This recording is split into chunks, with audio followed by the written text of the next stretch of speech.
The big work that the Commission has to do to see that all the new regulations that they make since 20 years ruin our industry. And now von der Leyen at the last speeches said, okay, we have to now to change all that we did since 20 years. Less regulation. It's a joke.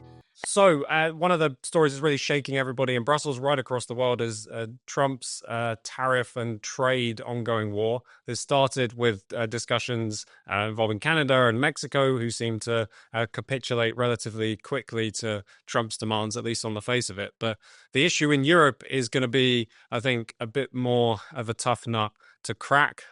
Trump has promised action to address various issues using tariffs as also as political weapons. He wants European countries to spend more on defense and also maybe export slightly less goods to America and certainly buy lots more American energy. As I said, this one has got some very tricky dynamics to unpack, not least because Europe finds itself starting from already a weak economic position. But Frank, you've been talking this week with us about how this has a possibility to actually be not just an issue about economics and trade, but to potentially escalate further. What have you made of this opening salvo of the EU-Trump negotiation? Well, at the moment, it's a lot about positioning. I think everybody's trying to position themselves and try to create a situation where they are seen in the best possible light. So von der Leyen is coming across as a real feisty fighter. I'm going to fight for Europe.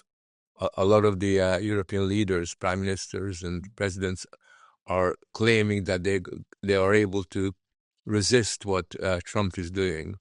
But the reality is that at the moment, the situation is very unclear. What Trump is doing is promoting American interest, nothing new. This has been the case under Biden, and Biden already introduced tariffs, both hidden tariffs and explicit tariffs. As it happens, Europe also has a tariff regime, so there's been an imminent trade war that's been kicking in ever since COVID, when reshoring begins to acquire a greater momentum. But what we're seeing now is that what Trump has done is he's crystallized this conflict to the point at which I think that what's going to happen in Europe is that the facade of unity, which the Brussels Commission tries to promote, is going to get unstuck because the national interest of France and the national interest of Germany or Holland are a little bit different. And at the moment, they haven't got the freedom, the ability to negotiate the kind of deals that make sense for them. And I would predict that what we're seeing increasingly is growing pressure by the different national governments to give them more freedom to make decisions about how they operate on the global scale. Yeah, Virginie, as I say, Europe starts already from a difficult situation, partly due to the influence of policies pushed by the European Commission. There's huge problems with growth, with competitiveness, etc. Where do you think this kind of trade war is headed? But it's the balance sheet what's clear since Draghi report. And we have to think that Trump is businessman at the first time. And it's a moment for them, for France, to work on what we have to do economically. Because we saw the fail of Commission of the Union European. That's the reason it's an opportunity for France, because as you said, and you were right, we have different focus, we have different point of view of what we can negotiate with America, and that's for them, for France, and also for Brussels to see and to agree the bad balance sheet, because now all the industry in Europe are in a bad moment. Automotive car and industry are in a very low because we didn't protect our market. That's the point. And Trump, what he's doing to protect his interest, and we have to do the same for Brussels. Maybe have to do that, but for France also. We have also, because it was also our line politic to protect, not protectionism badly, but to protect our interest. And this is an opportunity for them. Yeah, and Frank, one of the things that I know you're familiar with is the way in which historically issues that seem on the face of it about trade can very quickly acquire a different momentum. At the moment, this is also very political, isn't it? Because Trump said that he wants European countries to spend more on defense or to buy more American energy. And so there's already a political dimension to what is not just an economic question. Yeah, I mean, historically, it's very difficult to completely separate economics from politics, especially because when it comes to trade, national interests are always involved. And therefore, every government, when they make calculations about trade and foreign investment, have got to take into account the specific needs of their own society. But there's a problem, and the problem is historically what has happened is that when you have an escalation of conflict over trade, when trade becomes weaponized in a sense, in the way it's sometimes done, the way, for example, has been the case in the Ukraine war or other situations where you have sanctions, it's very, very easy for that escalation of a politicized trade to become much more unpredictable. I mean, you have to remember that the First World War actually began as a conflict over economic rivalries and trade, and then gradually mutated into a political conflict. And I think what we're seeing today, and this is something I worry about, is that we live in a world where there's a certain naivety on the part of Western political leaders about what happens when you escalate trade rivalries.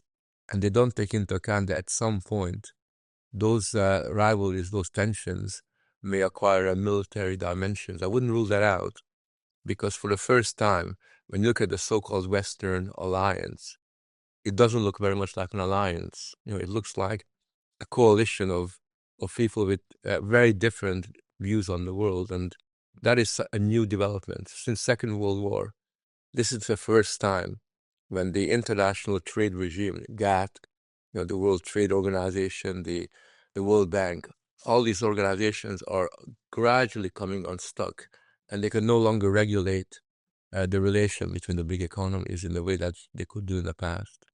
Yes, it's true. And also the big work that the Commission has to do, it's to see that all the new regulations that they make since 20 years ruin our industry.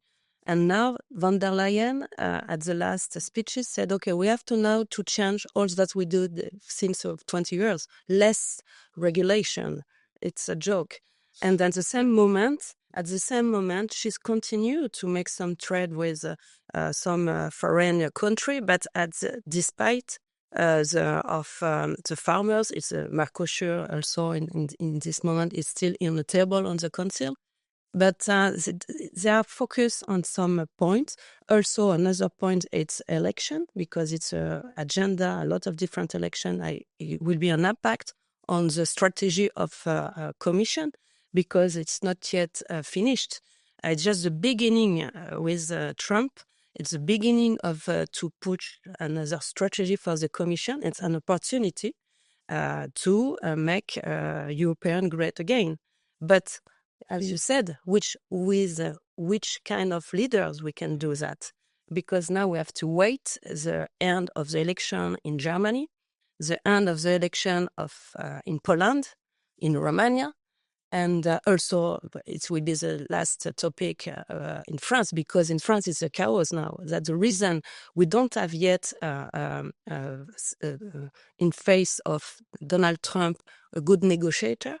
It's mean now we have to wait all these results to know which way we have to take.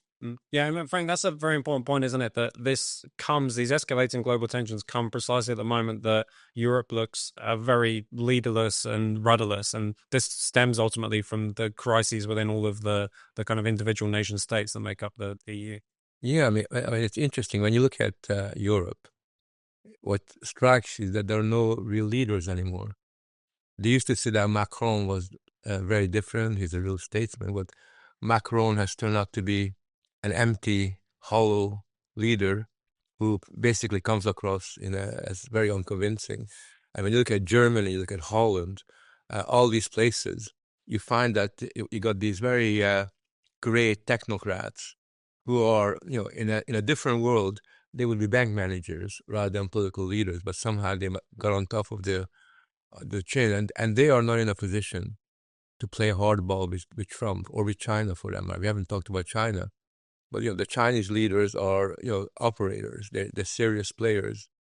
Trump, whatever you think of him, is a very able businessman who can use America's power, can use the power of the dollar as leverage.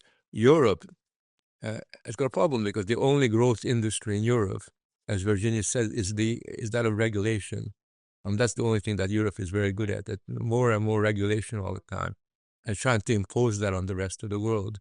And whether they like it or not, this regulatory nightmare has got to change. You cannot continue and expect the economy of Europe to thrive and flourish if it's regulated out of existence. I think that's really the issue of our time.